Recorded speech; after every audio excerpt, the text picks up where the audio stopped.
नमस्कार, मी संकेत Deshpande, top news Marathi चॅनलमध्ये आपलं स्वागत। राज्यात महिला सुरक्षेचा मुद्दा ऐरणीवर असतानाच आता अल्पवयीन मुलं सुद्धा राज्यात असुरक्षित आहेत। उल्हासनगरमध्ये घडलेल्या एका घटनेनं संपूर्ण महाराष्ट्राला चीड आणली आहे। एका अल्पवयीन मुलावर सराईत गुन्हेगाराकडून शौचालयात लैंगिक अत्याचार केल्याची घटना उल्हासनगरमध्ये घडली आहे। ही घटना उल्हासनगरमध्ये 15 मे रोजी घडली। अमित कोतपिल्ले असं या नराधम आरोपीचं नाव असून तो नुकताच एका गंभीर गुन्ह्यातून कारागृहाबाहेर आला होता। उल्हासनगर मध्यवर्ती पोलीस ठाण्याच्या हद्दीतील एका शौचालयात अल्पवयीन मुलगा गेला होता।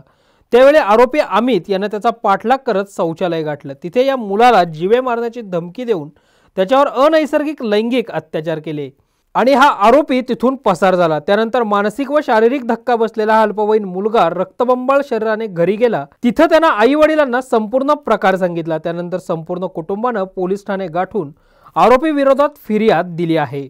पोलिसांनी लगेचच तक्रार दाखल करून घेत आरोपीचा शोधही सुरू केलाय। आरोपी अमित याने याआधी अनेक गंभीर गुन्हे केले आहेत, त्यामुळे तो पोलिसांच्या रेकॉर्डवरील गुन्हेगार आहे। त्याला शोधणं पोलिसांसाठी जास्त अवघड ठरलं नाही, तो काही तासातच पोलिसांनी त्याला बेड्या ठोकल्या। अचानक घडलेल्या या घटनेमुळे हा मुलगा सध्या प्रचंड मानसिक तणावात असून त्याच्यावर खासगी रुग्णालयात उपचार देखील सुरू आहेत। तर दुसरीकडे नराधम आरोपी अमित कोतपिल्ले याला न्यायालयाने 4 दिवसांची पोलीस कोठडी सुनावली असून त्याला कठोरातली कठोर शिक्षा व्हावी अशी मागणी उल्हासनगरकर करताना पाहायला मिळत आहेत। अशाच ताज्या आणि महत्त्वपूर्ण बातम्यांसाठी पाहत रहा टॉप न्यूज मराठी, आपला महाराष्ट्र आपली बातमी। साठे स्कूल प्री प्रायमरी पासूनच करून घेतं फाउंडेशन पक्क करण्याची तयारी। म्हणूनच साठे शिक्षण समूहाच्या कित्येक विद्यार्थ्यांनी घेतलीये करिअर मध्ये उंच भरारी।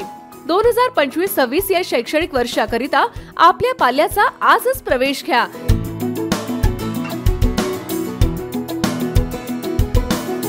प्रवेशासाठी पत्ता Shri park society, Balaji hospital समोर, खराडी बायपास, पुणे 14।